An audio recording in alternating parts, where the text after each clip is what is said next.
Thank you, that was a very moving film.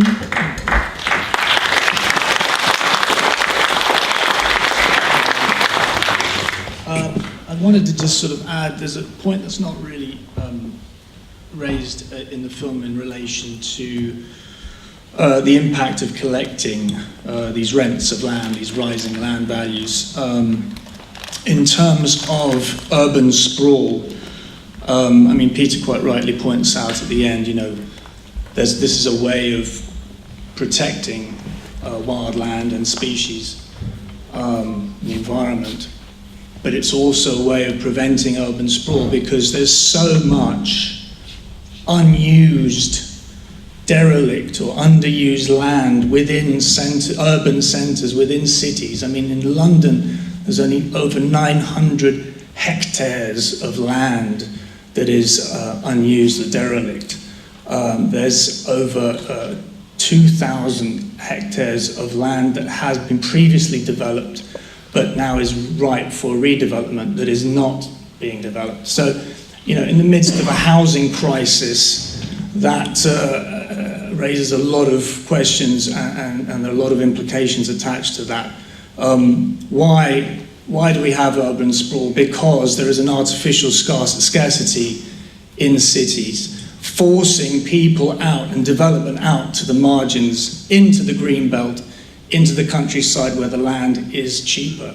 That is why there is pressure, and it's all connected to the monopoly and the ownership of land, because those rising values that we all create just by our mere existence, by the work we do, by our investment, by our industry, all feeds into rising land values and is all pocketed by landowners. And this is the stark truth, the reality of our economic system.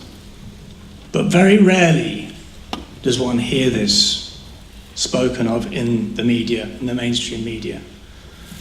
So we have to really seriously look at this issue. Someone told me once, well, you know, this idea of raising revenue from land, I mean, it's very, very subversive, isn't it? Well, I said, well, subversive, I mean, isn't the current model we live under subversive? I mean, isn't it subverting natural law? Natural law being that every child, you know, every human being has a birthright to access land, to have access to land. Once that land is privately owned and monopolized, we forego that birthright at birth unless we're landowners or have access to land. So this fundamentally is the cause of the concentration of wealth, the rise of wealth of the very tiny, tiny minority of people, and all the power that is associated with that, and all the corruption that is associated with that in our political system and in our institutions, and our financial institutions as well.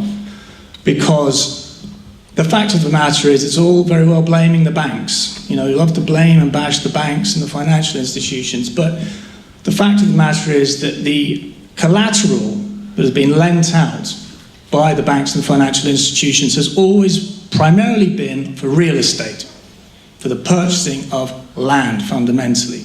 Why is that? Because of the speculative nature of that lending, the belief that land values will continue to rise inexorably. This bubble will just completely continue to inflate. And that's why this reckless lending has happened. And that's why so many people want to buy into this. They want to become... There aren't just people who want a foothold on the ladder, in the housing ladder, who want to own a home to live in. There are lots and lots of people who are behaving the way the aristocracy behaved in the past, the way the gentry behaved in the past, in monopolizing and taking over more and more land, as much as they possibly could. People, sorry, yeah, just a couple of minutes left. Okay, sorry, I didn't realise I wasn't going to speak that long. Anyway, so just in closing,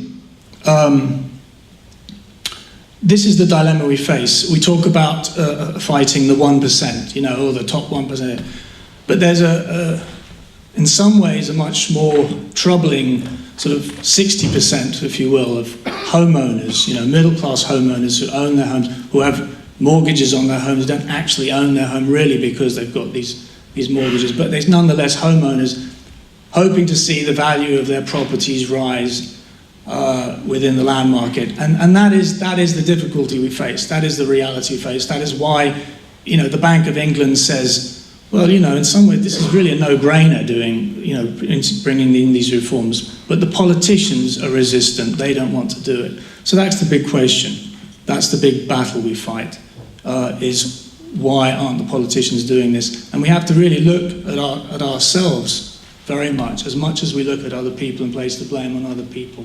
Anyway, thank you very much. Thanks. That was really good.